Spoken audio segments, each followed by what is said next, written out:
یقیناً ہر چیز کو عطا کرنے والی ذات اللہ پاک کی ہے۔ اللہ کے بغیر اختیار سے کچھ نہیں ہو سکتا۔ اللہ نے جسے اختیار عطا فرمایا وہ چاہے تو عطا کر سکتا ہے، مگر حقیقی عطا کرنے والی ذات میرے اللہ کی ہے۔ حقیقت میں دینے والا میرا اللہ ہے، رازق میرا اللہ، خالق میرا اللہ، مالک میرا اللہ، حی میرا اللہ، قیوم میرا اللہ۔ یقیناً اللہ پاک ہی سب کچھ دیتا ہے، مگر میرے رب نے اپنے محبوب ترین بندوں کو بھی یہ اختیارات عطا فرمائے ہیں۔ اور یہ واقعہ دیکھیں، ایک مرتبہ حضرت محمد مبارک اور حضرت ابراہیم بن ادہم سفر کر رہے ہیں، سفر کرتے چلے جا رہے ہیں۔ آپ سفر پر رواں دواں ہیں، اللہ کے دین کو لوگوں تک پہنچا رہے ہیں۔ اچانک راستے میں ایک جنگل پڑتا ہے۔ جب آپ جنگل میں تشریف لے گئے تو آپ آرام کرنے کے لیے ایک انار کے درخت کے پاس بیٹھے۔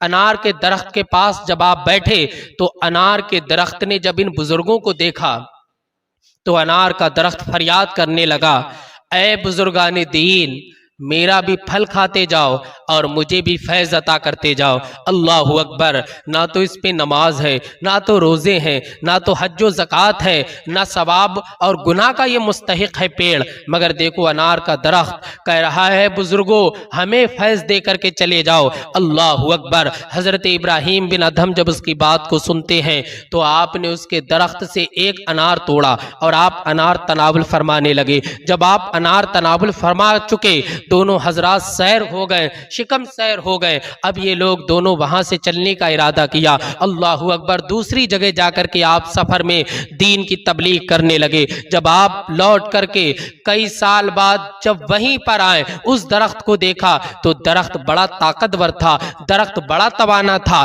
درخت میں بہت زیادہ پھل لگے ہوئے تھے۔ تو آپ نے لوگوں سے پوچھا، اے لوگوں ایک بات تو بتاؤ، یہ درخت تمام درختوں میں الگ کیوں دکھائی پڑ رہا ہے؟ کہا حضور نہ جانے کیوں دکھائی پڑ رہا ہے، مگر کئی سالوں سے ہم اس درخت کو دیکھ رہے ہیں، اور جو انار کے درخت ہیں وہ سال میں ایک بار پھل دیتے ہیں، مگر یہ انار کا ایسا درخت ہے کہ یہ سال میں 2 مرتبہ پھل دیتا ہے۔ اللہ اکبر! یہ بزرگان دین کی برکتیں ہیں جو اس انار نے حاصل کی ہیں۔